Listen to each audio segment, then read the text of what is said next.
ಅಣ್ಣ ನಮಸ್ಕಾರ ಅಣ್ಣ. ನಮಸ್ತೆ ಅಣ್ಣ. ಅಣ್ಣ ಇವಾಗ ನಾನು ಇನ್ಸ್ಟಾಗ್ರಾಮ್ ಅಲ್ಲಿ ನನ್ನದು ಒಂದು 3 ವಿಡಿಯೋ ಆಟೋ ಮತ್ತೆ ರ್ಯಾಪಿಡೋದು ನಿಮ್ಗೆ ತೋರಿಸ್ತೆ. ಹೌದಾ? ಸೊ ಆಟೋದಲ್ಲಿ ನಾನು ಏನ್ ಮಾತಾಡಿದೀನಿ, ಆಟೋದವ್ರಿಗೆ ಹೆಂಗ್ ಸಪೋರ್ಟ್ ಮಾಡಿದೀನಿ ಅಲ್ಲ, ನೀವು ಕಂಪ್ಲೀಟ್ ಆಗಿ ಪೂರ್ತಿ ವಿಡಿಯೋ ನೋಡಿದ್ರಿ. ಹೌದಾ? ಸೊ ಕೆಲವೊಬ್ರು ಏನ್ ಮಾಡ್ತಾರೆ, ನಾನು ಹೇಳೋ ಒಂದ್ 2-3 ಡೈಲಾಗ್ ಸ್ಟಾರ್ಟಿಂಗ್ ಅಲ್ಲಿ ನೋಡ್ಬಿಟ್ಟು ನಾನು ಆಟೋದವ್ರಿಗೆ ಸಪೋರ್ಟ್ ಮಾಡಿಲ್ಲ, ರ್ಯಾಪಿಡೋದ್ರ ಹತ್ರ ದುಡ್ಡು ಇಸ್ಕೊಂಡ್ಬಿಟ್ಟೆ, ಪ್ರಮೋಷನ್ ಹಂಗೆ ಹಿಂಗೆ ಅಂತ ಹೇಳ್ತಾರೆ. ಇವಾಗ ಕಂಪ್ಲೀಟ್ ಆಗಿ ನೀವು ವಿಡಿಯೋ ನೋಡಿದ್ದೀರಾ ಹೌದಾ? ಅಣ್ಣ. ಇವಾಗ್ಲೂ ನಾನು ಏನಕ್ಕೆ ಹೋಗ್ತಾ ಇದೀನಿ ಅಂದ್ರೆ, ಶಾಂತಿನಗರದಲ್ಲಿ ಆಟೋ ಸ್ಟ್ರೈಕ್ ನಡೀತಾ ಇದೆ ಅಂತ ಹೇಳ್ಬಿಟ್ಟು ಇಮಿಡಿಯೇಟ್ ಆಗಿ ನಾನು ಹೋಗ್ತಾ ಇದ್ದೀನಿ. ಹೌದು. ಸೊ ನಿಮ್ಮನ್ನ ಕರ್ಕೊಂಡು ಅಣ್ಣ, ಇವಾಗ ತಮಿಳ್ನಾಡಲ್ಲಿ ಆಟೋ ಬಂದ್ಬಿಟ್ಟು, ರ್ಯಾಪಿಡೋ ಬಂದ್ಬಿಟ್ಟು ತಮಿಳ್ನಾಡಲ್ಲಿ ಬ್ಯಾನ್ ಮಾಡ್ಬಿಟ್ಟಿದ್ದಾರೆ. ಹೌದು. ನಮ್ ಕರ್ನಾಟಕದಲ್ಲೂ ಬ್ಯಾನ್ ಮಾಡಕ್ಕೆ ಅಂತ ನೀವು ಹೋರಾಟ ಮಾಡ್ತಿದ್ದೀರಾ, ಹೌದು. ಆಯ್ತಣ್ಣ. ಇವಾಗ ಜನಗಳ ಮಧ್ಯದಲ್ಲಿ ಅವ್ರ ತಲೆಯಲ್ಲಿ ಒಂದೇ ಒಂದು ಹುಳ ಬಿಟ್ಟಂಗೆ ಈ ಕಾರ್ಪೊರೇಟ್ ಕಂಪನಿ ಅವರು ಬಿಟ್ಬಿಟ್ಟಿದಾರಣ್ಣ. ಹೌದು. ಅದು ನಿಮ್ಗೂ ನಮಗೂ ಅರ್ಥ ಆಗ್ತಿಲ್ಲ. ನಾವು ಒಂಚೂರ್ ತಾಳ್ಮೆಯಿಂದ ಅರ್ಥ ಮಾಡ್ಕೋಬೇಕು. ಹೌದು. ಸೆಂಟ್ರಲ್ ಇರೋ ಒಬ್ಬ ನಮ್ಮ ಸ್ನೇಹಿತ ಮಾಡಿರೋ ಕೆಲ್ಸದಿಂದ ನಾವಿಬ್ರು ಜಗಳ ಆಡ್ತಿದೀವಿ. ಹೌದು. ಆ ಸೆಂಟ್ರಲ್ ಇರೋ ಸ್ನೇಹಿತನೇ ಆ ಕಾರ್ಪೊರೇಟ್ ನನ್ ಮಗ. ಅವ್ರು ಬಂದ್ಬಿಟ್ಟು ಹೆಂಗೆ ಅಂದ್ರೆ, ಆಟೋ 2 ವೀಲರ್ ಅಲ್ಲಿ ಹೋದ್ರೆ 50 ರೂಪಾಯಿ, ಆಟೋದಲ್ಲಿ ಹೋದ್ರೆ 100 ರೂಪಾಯಿ ಅಂತ ನಮ್ಮನ್ನ ಬ್ರೈನ್ ವಾಶ್ ಮಾಡಿ ತಲೆಗೆ ಹುಳ ಬಿಟ್ಬಿಟ್ಟವನೆ. ಹೌದು. ಬಟ್ ಇವಾಗ ರ್ಯಾಪಿಡೋದಲ್ಲಿ ಆಟೋದವ್ರಿಗೆ ಕೊಡ್ತಾ ಇರೋ ಅಮೌಂಟ್ ಅದು ಸರಿನಾ? ಅವ್ರದ್ದು ನಿಮ್ಗೆ ವರ್ಕೌಟ್ ಆಗ್ತಿದ್ಯಾ, ವರ್ಕೌಟ್ ಆಗ್ತಿಲ್ವಾ? ಸೊ ಇದ್ರದ್ದು ನಿಮ್ದೇನು ಅನಿಸಿಕೆ ಅನ್ನೋದು ನೀವ್ ಹೇಳಿ ಅಣ್ಣ. ಅಣ್ಣ, ಪೀಕ್ ಅವರ್ ಅಲ್ಲಿ ಒಂದ್ ರೈಟ್ ಕೊಡ್ತಾನೆ. ಹಾ. ಮಾಮೂಲಿ ಪೀಕ್ ಅವರ್, ನಾನ್ ಪೀಕ್ ಅವರ್ ಒಳಗೆ ಇನ್ನೊಂದರ ರೈಟ್ ಕೊಡ್ತಾನೆ. 15 ರೂಪಾಯಿ, 14 ರೂಪಾಯಿ ಆ ರೀತಿ ಕೊಡ್ತಾನೆ. ಆ ಬಾಡಿಗೆಗಳನ್ನ ನಾವು ಹೊಡೆಯಕ್ ಆಗಲ್ಲ. ಯಾಕೆ ಅಂತಂದ್ರೆ ನಮ್ಗೆ ಇವಾಗಿರೋ ಪರಿಸ್ಥಿತಿ ಒಳಗೆ, ನಮ್ಗೆ ಗ್ಯಾಸ್ ರೈಟ್ ಒಳಗೆ ನಾವು ಆ ಬಾಡಿಗೆ ಹೊಡೆಯಕ್ ಆಗಲ್ಲ. ಅದು ಬೂಸ್ಟ್ ಅಂತ ಅಂದ್ಬಿಟ್ಟು ಒಂದು ಆಪ್ ಇದ್ ಮಾಡಿದಾನೆ. ಅದನ್ನ ನಾವು ಆಪ್ ಮಾಡ್ಕೊಂಡ್ರೆ ಅದು ದುಡ್ಡಿನೇ ಕೊಡಲ್ಲ ನಮ್ಗೆ. ದುಡ್ಡಿನೇ ಕೊಡಲ್ಲ. ಆ ಬೂಸ್ಟ್ ಅಂತ ಅಂದ್ಬಿಟ್ಟು ಆಪ್ ಇದ್ ಮಾಡಿದಾನಲ್ಲ, ಅದ್ರೊಳಗೆ ಅದ್ ಆನ್ ಮಾಡ್ಕೊಂಡ್ರೆ ಮಾತ್ರ ಡ್ಯೂಟಿ ಕೊಡ್ತಾನೆ.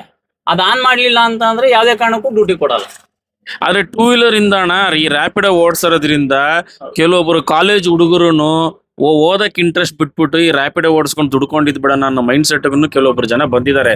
ನಾವು ಕುತ್ಕೊಂಡು ಕ್ಲೀನ್ ಆಗಿ ಒಂದು 20 ನಿಮಿಷ ಮಾತಾಡಿದ್ರೆ ಆ 20 ನಿಮಿಷ ಜನ ನೋಡಕ್ಕೂ ಅವ್ರಿಗೂ ತಾಳ್ಮೆ ಇಲ್ಲ, ಅವ್ರಿಗೆ ತಾಳ್ಮೆ ಇರಲ್ಲ. ತಾಳ್ಮೆ ಇರಲ್ಲ. ಸೊ ಇವಾಗ ಬಂದ್ಬಿಟ್ಟು ಯಾಕೆ ಅಂತ ಅಂದ್ರೆ ಅಣ್ಣ, ನಾವು ಏನು ಒಳ್ಳೆ ದಾರಿ ತೋರಿಸ್ತೀವಿ ಅಂತ ಹೋಯ್ತೀವೋ, ಅದು ಒಳ್ಳೆ ದಾರಿಗೆ ಅದು ಆಶ್ವಾಸನೆ ಕೊಡಲ್ಲ. ಏನಿದ್ರು ನಾವು ಕೆಟ್ಟದ್ ಮಾಡ್ತೀವಿ ಅಂತ ಅಂದವ್ರಿಗೆ ಅವ್ರಿಗೆ ಆದ್ಯತೆ ಜಾಸ್ತಿ ಕೊಡ್ತಾರೆ, ಇಂಪ್ರೆಷನ್ ಜಾಸ್ತಿ ತುಂಬಿಸ್ತಾರೆ. ಆ ಇಂಪ್ರೆಷನ್ ನ ಜಾಸ್ತಿ ತುಂಬಿಸೋದ್ರೊಳಗೆ ಈಗಿನ ಹುಡುಗರಲ್ಲಿ ತಾಳ್ಮೆ ಅನ್ನೋದು ಇರಲ್ಲ. ಈಗ ಗ್ಯಾಸ್ ರೇಟ್ ಒಂದ್ ಸ್ವಲ್ಪ ಕಮ್ಮಿ ಮಾಡಿದ್ದಾರೆ ಅಂತ ಕೆಲವೊಬ್ರು ಹೇಳ್ತಾರಣ್ಣ. ಅದು ನಿನ್ನೆ ಮೊನ್ನೆ ಮಾಡಿರೋದು, ನಿನ್ನೆ ಮೊನ್ನೆ ಅಲ್ವಾ? ಹೋದ್ ತಿಂಗಳು ಒಂದು 5 ರೂಪಾಯಿ ಕಮ್ಮಿ ಆಗಿದ್ದು, ಈ ತಿಂಗಳು ಒಂದು 12 ರೂಪಾಯಿ ಕಮ್ಮಿ. ಅಣ್ಣ, ನಾನೇನು ನನ್ನ ಚಾನಲ್ ಇಂದ ನನ್ ಕಡೆಯಿಂದ ನಾನು ಏನ್ ಹೇಳ್ಬೇಕು ಅಂತ ಇದೀನಿ ಅಂದ್ರೆ, ಈ ಜನಗಳನ್ನ ನಾವು ಬದಲಾವಣೆ ಮಾಡ್ಬೇಕಣ್ಣ. ಹೆಂಗೆ ಅಂದ್ರೆ, ಅವ್ರ ತಲೆಗೆ ಹುಳ ಬಿಟ್ಬಿಟ್ಟು ಆಟೋ ಅಂದ್ರೇನೆ ಮೀಟರ್ ಹಾಕೋದಿಲ್ಲ, ರೇಟ್ ಜಾಸ್ತಿ ಇಸ್ಕೊಂತಾರೆ ಅಂತ ಬರೀ ಅದೇನೆ ಹೇಳೋದು. ಇವಾಗ ನಾನು ರ್ಯಾಪಿಡೋ ಬಗ್ಗೆ ಮಾತಾಡಿಲ್ಲ, ಏನು ಇಲ್ಲ, ಆಟೋದವ್ರ ಬಗ್ಗೆನೆ ಮಾತಾಡಿರೋದು. ಬಟ್ ಯಾವ ಆಟೋದವ್ರನ್ನು ನನ್ನ ಕಮೆಂಟ್ಸ್ಗೆ ಸಪೋರ್ಟ್ ಮಾಡಿಲ್ಲ. ಸೊ ಎಲ್ಲ ರ್ಯಾಪಿಡೋದವರೇ ಕಮೆಂಟ್ ಮಾಡ್ತಿದ್ದಾರೆ, Rapido is best, Rapido is best ಅಂತ. ಯಾರನ್ನ ಒಬ್ರು ಆಟೋದವರು ರ್ಯಾಪಿಡೋಗೆ ಒಂದು ಕಮೆಂಟ್ ಆಪೋಸಿಟ್ ಮಾಡಿದಾಗ, ಸೊ ಇವಾಗ ನನ್ ಪರವಾಗಿ ನಿಂತ್ಕೊಳ್ಳೋರು ಯಾರು ಇಲ್ಲ. ಬಟ್ ಇದಕ್ಕೆ ಜನಗಳಿಗೆ ಏನನ್ನ ಸೊಲ್ಯೂಷನ್ ಕೊಡೋದು? ಅವ್ರಿಗೆ ಮೀಟರ್ ಹಾಕ್ಬೇಕು ಅಂತಾರೆ, ಏನಕ್ಕೆ ನಾವು ಏನು ಸರ್, ನಮ್ಮ ಜನಗಳೇ ಸರಿ ಇಲ್ಲ. ನಮ್ಮ ಜನಗಳು ಬರ್ತಾರೆ, ಆಟೋದವ್ರನ್ನ ಏನೋ ಒಂಥರ ಕೇವಲವಾಗಿ ನಿಜ ನಿಜ ಅಣ್ಣ, ನಿಜ. ಕೇವಲವಾಗಿ ಮಾತಾಡಿದಾಗ ಏನಂತ ಬರ್ತಾರ, ಬಂದಾಗ ಅಪ್ಪ ಇಂಥ ಕಡೆ ಬರ್ತೀರಾ ಅಂತ ಕೇಳಿದಾಗ, ಆಯ್ತು ಬನ್ನಿ ಅಮ್ಮ ಅಂತ ಅಂದ್ರೆ ಎಷ್ಟಪ್ಪ ಅಂತ ಕೇಳ್ತಾರೆ, ಎಷ್ಟು ಕೊಡ್ಬೇಕಪ್ಪ ಅಂತ ಕೇಳ್ತಾರೆ. ಅವಾಗ ಮನ್ಸಂಗೆ ಹಣ ಅಂತ ಅನ್ನೋದು ಆಸೆ ಇದ್ದೇ ಇರುತ್ತೆ. ಖಂಡಿತ ಯಾವುದು ಆ ಹಣ ಅಂತ ಅನ್ನೋದನ್ನ ಆಸೆ ಇದ್ದೇ ಇರುತ್ತೆ. ಆ ಆಸೆಗೆ ಏನ್ ಮಾಡ್ತಾರೆ, ಕೆಲವರು ಇರ್ತಾರೆ, ಹಳೆ ತಲೆಗಳು ಯಾರು ಮಾಡಲ್ಲ ಸರ್. ಅದು ಹಳೆ ತಲೆಗಳು ಯಾವ್ದೇ ಕಾರಣಕ್ಕೂ ಅವ್ರ ಮೀಟರ್ ಇವತ್ತವರೆಗೂ ಮೀಟರ್ ಹಾಕಿ. ಹೌದಣ್ಣ. ಈ ತುಂಬಾ ಜನ ಇವತ್ತಿಗೂ ಮೀಟರ್ ಹಾಕ್ತಾರೆ, ಏನ್ ಮಾತಾಡೋದೆಲ್ಲ ಕುತ್ಕೊಳ್ತಾರೆ, ಎಲ್ಲಿ ಹೋಗ್ಬೇಕು ಅಂತಾರೆ, ರಾಜಾಜಿನಗರ ಮೀಟರ್ ಹಾಕ್ತಾರೆ, ಅವ್ರ ಪಾಡಿಗೆ ಹೋಗ್ತಾ ಇರ್ತಾರೆ, ಇದ್ ಮಾಡ್ತಾರೆ. ಬಟ್ ಕೆಲವರು ಏನ್ ಮಾಡ್ತಾರೆ, ಮೀಟರ್ ಬೇಡಪ್ಪ, ಮೀಟರ್ ಸರಿ ಇಲ್ಲ, ಮೀಟರ್ ಒಳಗೆ ಎಕ್ಸ್ಟ್ರಾ ಮಾಡಿಕೊಂಡಿರ್ತೀರಾ ಅಂತ ಅಂತಾರೆ. ಈ ತರಾನು ಮಾಡ್ತಾರೆ. ಸ್ಟಾರ್ಟಿಂಗ್ ಈ ಮೀಟರ್ ಪ್ರಾಬ್ಲಮ್ ಅಂದ್ರೆ ಇದೆ, ಏನ್ ಹಂಗೆ ಓಡ್ತೈತೆ, ಹಂಗೆ ಇದ್ ಮಾಡ್ತೈತೆ, ನೀವೇ ಏನೋ ಓಡಿಸ್ತಿದ್ದೀರಾ ಅಂತಾನು. ಅದೇ ಜನನೇ, ಗೌರ್ಮೆಂಟ್ ಇರೋದು ಏನ್ಕೆ ಸರ್? ನಮ್ಗೆ ಸರ್ಟಿಫಿಕೇಟ್ ಕೊಟ್ಟಿರೋದು ಏನ್ಕೆ ಸರ್? ಹೌದು. ಇವಾಗ ನೀವು ಗೌರ್ಮೆಂಟ್ ಮೀಟರ್, ಇದು ನಾವೇನ್ ಮನೇಲಿ ಏನ್ ರೆಡಿ ಮಾಡಿಲ್ಲ, ಆಟೋದವ್ರೇನ್ ರೆಡಿ ಮಾಡಿಲ್ಲ, ಇದು ಗೌರ್ಮೆಂಟ್ ಇಂದ ತಗೊಳ್ಳೋದು. ಗೌರ್ಮೆಂಟ್ ಇಂದ ಅವ್ರು ಏನು ಇದನ್ ಮಾಡಿರ್ತಾರೋ ಅದ್ರ ಪ್ರೊಸೀಜರ್ ಮಾತ್ರ ಇರುತ್ತೆ. ನಿಮ್ಗೆ ಹಂಗೂ ಡೌಟ್ ಬಂತ್ರ, ಇವಾಗ ರ್ಯಾಪಿಡಲ್ಲೂ ಬುಕ್ ಮಾಡ್ತಿರಲ್ವಾ, ಮೀಟ್ರಲ್ಲೂ ಬುಕ್ ಮಾಡ್ತಿರಲ್ವಾ, ಅವನ್ಗೂನು ಮೀಟರ್ಗೂನು ಮ್ಯಾಕ್ಸಿಮಮ್ 10 ರೂಪಾಯಿಂದ 20 ರೂಪಾಯಿ ಕಮ್ಮಿನೇ ಇರುತ್ತೆ ಹೊರತು ಜಾಸ್ತಿ ಇರಲ್ಲ. ಪ್ಲಸ್ ತುಂಬಾ ಜನ ಆಟೋದವರು ಅಣ್ಣ ತುಮಕೂರಲ್ಲೂ ಸರಿ ಎಲ್ಲಾ ಕಡೆ ಸರಿ ರ್ಯಾಪಿಡೋದಲ್ಲೂ ನಮ್ಗೆ ಆರ್ಡರ್ಸ್ ಬರ್ತಿದೆ, ನಾವು ಮಾಡ್ತಾನೆ ಇದೀವಿ. ನಾವೇನ್ ಹೇಳ್ತಾ ಇದೀವಿ ಅಂದ್ರೆ 2 ವೀಲರ್ ಅಲ್ಲಿ ಯಾರು ಗಾಡಿ ಓಡಿಸ್ಬಾರ್ದು, ಅದು ಎಲ್ಲೋ ಬೋರ್ಡ್ ಆಗಿ ತರಬೇಕು ಅನ್ನೋದು ಅದು ಒಂದು ವಿಚಾರ ಅಂತೂ ಸತ್ಯನ. ಯಾಕಂದ್ರೆ ವೈಟ್ ಬೋರ್ಡ್ ಅಲ್ಲೇ ಎಲ್ಲಾ ಟ್ರಾನ್ಸ್ಪೋರ್ಟ್ ಮಾಡಬಾರ್ದು. ನೀವ ಟ್ಯಾಕ್ಸ್ ಕಟ್ತೀವಿ, ಪರ್ಮಿಟ್ ಕಟ್ತೀವಿ, FC ಇದೆ, ಎಷ್ಟೋ ಇದೆ. ಹೌದು ಸರ್. ಅವ್ರಿಗೆ ಯಾವ ಇಲ್ಲ. ಒಂದು ಪರ್ಮನೆಂಟ್ ಇಲ್ಲ ಅಂತ ಅಂದ್ರೆ ಫೈನ್ ಹಾಕ್ತಾರೆ, ಒಂದು FC ಇಲ್ಲ ಅಂದ್ರೆ ಫೈನ್ ಹಾಕ್ತಾರೆ, ಯೂನಿಫಾರ್ಮ್ ಇಲ್ಲ ಅಂದ್ರೆ ಫೈನ್, ಯೂನಿಫಾರ್ಮ್ ಇಲ್ಲ ಅಂತಂದ್ರೆ ಫೈನ್ ಹಾಕ್ತಾರೆ. ಇವಾಗ ಏನೋ ಒಬ್ರು ಪ್ಯಾಸೆಂಜರ್ ಹಾಕೊಂಡು ಹೋಗ್ತಾ ಇರ್ತೀವಿ, ಅವ್ರಿಗೆ ಏನೋ ಒಂದು ಎಮರ್ಜೆನ್ಸಿ ಇರುತ್ತೆ, ನಾವು ಸಿಗ್ನಲ್ ಜಂಪ್ ಮಾಡ್ಬಿಟ್ಟಿರ್ತೀವಿ. ಹೌದು. ಆ ಸಿಗ್ನಲ್ ಜಂಪ್ ಮಾಡಿದಾಗ ಇಲ್ಲ ಅಂತ ಅಂದ್ರೆ ಈ ಏನೋ ಒಂದು ಪ್ರಾಬ್ಲಮ್ ಇರುತ್ತೆ ಅಂತ ಅಂದಾಗ ಇಲ್ಲ ಒಂದ್ ಸೈಡ್ ಅಲ್ಲಿ ಹಾಕಿರ್ತೀವಿ, ಅದಕ್ಕಾಲೆ ಒಂದು ಫೋಟೋ ಹೊಡಿತಾರೆ. ಮತ್ತೆ ನಾವು ಏನೋ ಒಂದು ಇಲ್ಲ ಪ್ಯಾಸೆಂಜರ್ ಇರ್ತಾರೆ, ಇಲ್ಲ ಅಂತಂದ್ರೆ ಏನೋ ಅವ್ರಿಗೆ ಒಂದು ಇವಾಗ ಒಂದು ಬುಕ್ ಮಾಡ್ತಾರೆ, ಈ ಟ್ರೈನ್ ಟೈಮ್ ಆಗೋಗ್ಬಿಟ್ಟಿರ್ತೈತಿ, ಇಲ್ಲ ಬಸ್ ಟೈಮ್ ಆಗ್ಬಿಟ್ಟಿರ್ತೈತಿ, ಒಂದ್ ಸ್ವಲ್ಪ ರ್ಯಾಶ್ ಆಗಿ ಒಂದ್ ಸ್ವಲ್ಪ ಅರ್ಜೆಂಟ್ ಆಗಿ ಹೋಗಪ್ಪ ಅಂತ ಅಂತಾರೆ. ಅಂತದಕ್ಕೆಲ್ಲ ನಾವು ಹೆಲ್ಪ್ ಆಗಿರ್ತೀರ. ಹೌದು. ಬಟ್ ಇವಾಗ ಒಬ್ಬರು ಜನ ಕೂಡ ಇಷ್ಟ ಅಣ್ಣ ರ್ಯಾಪಿಡೋ ಬಂದು ಎಷ್ಟು ವರ್ಷ ಆಯ್ತಣ್ಣ ನನಗ್ ಗೊತ್ತಿಲ್ಲ, ಮರ್ತ್ಬಿಟ್ಟೆ. ಎಷ್ಟು ವರ್ಷ ಆಗಿರ್ಬೋದಣ್ಣ ರ್ಯಾಪಿಡೋ ಬಂದು 2 ವೀಲರ್ಗಳು ಓಡಿಸೋದು? 2002 ಅಲ್ಲ, 2002 ಅಣ್ಣ. ಅವಾಗೆಲ್ಲ ಈ ಗಾಡಿ ಬಾಡಿಗೆಗೆ ಬಂತು. ಹೌದು. ಇತ್ತೀಚೆಗೆ ಟ್ಯಾಕ್ಸಿ ಬಂದ್ಬಿಟ್ಟು ನನಗ್ ಗೊತ್ತಿರೋ ಕೊರೋನಾ ಆದ್ಮೇಲೆ ಅಂತ ನನಗ್ ಅನ್ನಿಸ್ತೈತೆ. ಕೊರೋನಾಗಿನ ಮುಂದೆನೆ ಒಂದು 6-7-8 ವರ್ಷ ಅಂತ ಇಟ್ಕೊಳ್ಳೋಣ. ವರ್ಷ ಆಗಿದೆ. ಆದ್ರೆ ಆಟೋ ಬಂದ್ಬಿಟ್ಟು 50-100 ವರ್ಷದಿಂದ ಓಡ್ತಿದೆ. ಹೌದು ಸರ್. ಜನಗಳಿಗೆ ಸೇವೆ ಮಾಡಿರೋದು ಆಟೋ. ಸೊ ಇವತ್ತಿಗೆ ಒಬ್ರು ಕೂಡ ಆಟೋಗೆ ಸಪೋರ್ಟ್ ಇಲ್ಲ, ನಮ್ಗೆಲ್ಲ ರ್ಯಾಪಿಡೋನ ಬೇಕು ಸರ್. ಇವಾಗ ಇವ್ರಿಗೆ ಹೆಂಗಣ ಇವ್ರನ್ನ ಬದಲಾವಣೆ ಮಾಡೋದು? ಇದಕ್ಕೆ ಸೊಲ್ಯೂಷನ್ ಏನು?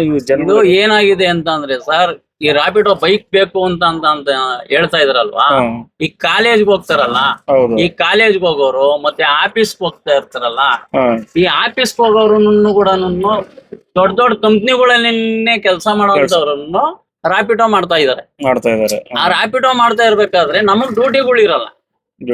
ನಾವ್ ಎಲ್ಲಿ ಬನ್ನಿ, ಇವಾಗ ಮೆಜೆಸ್ಟಿಕ್ ಗೆ ಬನ್ನಿ, ಇಲ್ಲ ಅಂತಂದ್ರೆ ಒಂದು ಶೇಷಾರಿಪುರಂ ಬನ್ನಿ, ಇಲ್ಲ ಮಲ್ಲೇಶ್ವರಂ ಬನ್ನಿ, ಎಷ್ಟು ಸಾಲವಾಗಿ ನಿಂತಿರ್ತೀವಿ ಗಾಡಿ ಇರುತ್ತೆ. ಅವ್ರು ಅನ್ಕೊಂತಾರೆ ನಾವು 200 ರೂಪಾಯಿ 300 ರೂಪಾಯಿ ಕೇಳ್ತಾರೆ, ಒಂದ್ ದಿವಸಕ್ಕೆ 5,000 ದುಡಿತಾರೋ ಏನೋ, 4,000 ದುಡಿತಾರೋ ಏನೋ ಅಂತ ಅವ್ರು ಅನ್ಕೊಂತಾರೆ. ಗಾಡಿ ಎಲ್ಲಾ ಪೂರ್ತಿ ಖಾಲಿಯಾಗಿ ನಾವು ಸ್ಟ್ಯಾಂಡ್ ಅಲ್ಲಿ ಹಾಕಿ ನಿಂತಿರೋದು, ಬಾಡಿಗೆ ಹೇಳಿದ್ರೆ ನಮ್ ಕಷ್ಟ ನಮಗ್ ಗೊತ್ತಿರ್ತೈತೆ. ಬೆಳಗಿನ ಸಾಯಂಕಾಲದವರೆಗೂ ದುಡಿತೀವಿ ಅಂತ ಕರೆಕ್ಟ್ ಆಗಿ ನಾವು ನಿಯತ ದುಡಿಯೋರು ಆಟೋದವ್ರು ಸರ್. ಯಾರು ಮೋಸ ಮಾಡಿ ದುಡಿಯೋ ಯಾರು ಇಲ್ಲ ಸರ್. ಅಣ್ಣ ಇದೇ ನಾನು ಒಂದ್ ವಿಡಿಯೋದಲ್ಲೇ ಹೇಳ್ದೆ, ನಾವು ಒಂದ್ ಕಡೆ ಹೋಗ್ತಿದೀವಿ ಅಂದ್ರೆ 20 ರೂಪಾಯಿ 30 ರೂಪಾಯಿ ಜಾಸ್ತಿ ಕೇಳೋರು ತಪ್ಪೇನಿಲ್ಲ, ಅದು ನಮ್ ಕೆಲ್ಸ. ಇವಾಗ ನಾನು ಒಂದ್ ಕಡೆ ಕೆಲ್ಸಕ್ಕೆ ಹೋಯ್ತೀನಿ, 100 ರೂಪಾಯಿ ಆಗತ್ತಾ ಅಣ್ಣ, ಇನ್ನೊಂದು 20 ರೂಪಾಯಿ 30 ರೂಪಾಯಿ ಸೇರ್ಸ್ಕೊಡೋಣ, ನಾನ್ ಕಷ್ಟ ಪಡ್ತಿದ್ದೀನಿ, ಕೇಳೋದ್ರಲ್ಲಿ ಏನ್ ತಪ್ಪಿಲ್ಲ ಅಣ್ಣ, ಅದೇನು ಇದೇನಿಲ್ಲ. ಸೊ ಆ ತರನು ನಾವು ಇದ್ ಮಾಡ್ಬೇಕು. ಇವಾಗ ಮಾಗಡಿ ರೋಡ್ ಬರ್ತೀವಿ, ಅಗ್ರಹಾರ ದಾಸಹಳ್ಳಿ ಕಡೆ ಹೋಗ್ತೀವಿ, ಅಲ್ಲಿ ಸಂಧಿ ಒಂದ್ ಗಾಡಿ ಹೋದ್ರೆ ಇನ್ನೊಂದ್ ಗಾಡಿ ಬರಕ ಪಾಸ್ ಆಗಕ್ಕ ಅಂತ ಜಾಗಗಳು ನೋಡಿದಾಗ ನಮ್ಗೆ ಅದ್ರಿಂದ ಬಾಡಿಗೆಗಳು ಸಿಕ್ಕಲ್ಲ.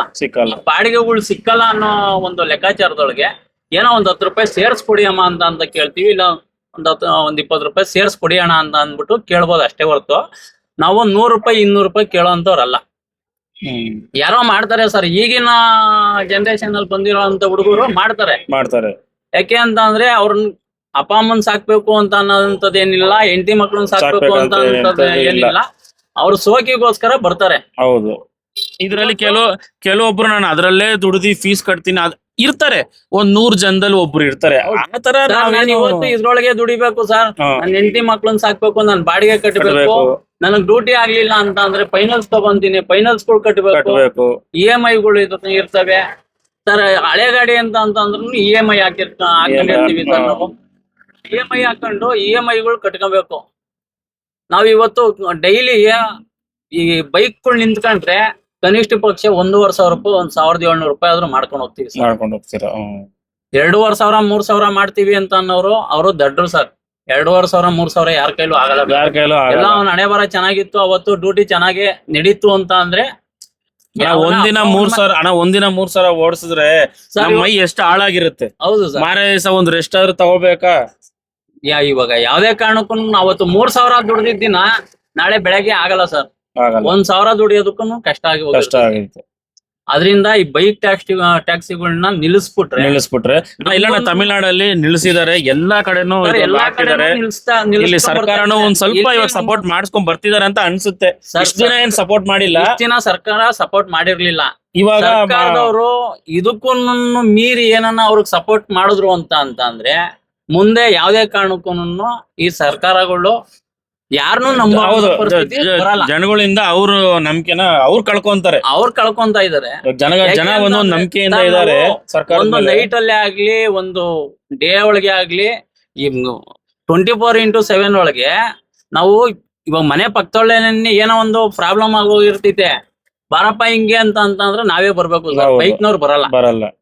ಇಲ್ಲ ನಾವು ಹೋಗ್ಬೇಕು, ಇಲ್ಲ ಕ್ಯಾಬ್ನವ್ರು ಹೋಗ್ಬೇಕು. ಅಣ್ಣ, ಆಟೋ ಇತಿಹಾಸ ತುಂಬಾನೇ ಇದೆ. ಹೌದು, ಅದೆಲ್ಲ ಇವಾಗ ಕುತ್ಕೊಂಡ್ ಮಾತಾಡಿ ಈ ಹುಡುಗರಿಗೆಲ್ಲ ತಿಳಿಸುತ್ತೂರುನು ಅವ್ರಿಗೆ ಇದಾಗ್ಬಿಡ್ತದೆ. ಅವಾಗೆಲ್ಲ ಎಲ್ಲ ಆಟೋ ಅಂದ್ರೇನೆ ಅದ್ ಏನು ಅಂತ. ಈಗ ಮನೆಗಳಲ್ಲಿ ಒಂದೊಂದ್ ಬೈಕ್ಗಳು ತಕ್ಕೊಟ್ಬಿಡ್ತಾರೆ ಸರ್. ಮನೆಗಳಲ್ಲಿ ಒಂದ್ ಬೈಕ್ಗಳು ತಕ್ಕೊಟ್ಟಾಗ ತಕ್ಕೊಟ್ಬಿಡ್ತಾರೆ. ಏನಾಗುತ್ತೆ ಅಂದ್ರೆ ಅವರು ನನ್ ಮಕ್ಳು ಓದಕ್ ಹೋಗ್ತಾ ಇದಾರೆ ಅಂತ ಅಂದ್ಬಿಟ್ಟು ಅವ್ರು ತಿಳ್ಕೊಂಡಿರ್ತಾರೆ ಮನೆಯವರು.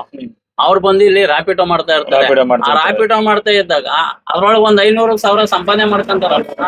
ಆ ಸಂಪಾದನೆ ಮಾಡ್ಕೊಂಡಾಗ ಇಲ್ಲಿ ಬಂದು ಮೋಜು ಮಸ್ತಿ ಮಾಡ್ಕೊಂಡು ಈ ಮಾಲ್ಗಳಿಗೆ ಹೋಗೋದು, ಅಲ್ಲಿ ಇಲ್ಲಿ ಇದ್ ಮಾಡೋದು. ಅವರು ಮನೆಯವರೇನೇ ಸಪೋರ್ಟ್ ಮಾಡ್ತಾ ಇದಾರೆ. ಮಕ್ಳು ಹಾಳಾಗೋದಕ್ಕೆ ಕಾರಣ ನಿನ್ನೆ ಮನೆಯವರೇ ಸಪೋರ್ಟ್. ನೋಡೋಣ, ಇವಾಗ ಖಂಡಿತ ಒಂದು ತೀರ್ಮಾನಕ್ಕೆ ಬಂದು ಆಟೋದವ್ರಿಗೆ ಒಳ್ಳೇದಾಗ್ಬೇಕು ಅಂತ ನಿಜವಾಗ್ಲೂ ಎಲ್ಲಾರು ಇದನ್ನ ಒಳ್ಳೆತನವಾಗಿ ಶೇರ್ ಮಾಡ್ಬೇಕು, ಎಲ್ಲಾರನಿಗೂ ಗೊತ್ತಾಗ್ಬೇಕು. ಹೌದು, ಒಂದ್ ನಿರ್ಧಾರಕ್ಕೆ ಆಗ್ಲಿ. ಇವಾಗ ಶಾಂತಿನಗರದಲ್ಲೂ ಇದಾಗ್ತಿದೆ, ನಾವು ಅದಕ್ಕೆ ಹೋಗ್ತಾ ಇದೀವಿ, ನೋಡೋಣ ಏನಾಗುತ್ತೆ ಅಂತ. ಸರಿ ಸರ್.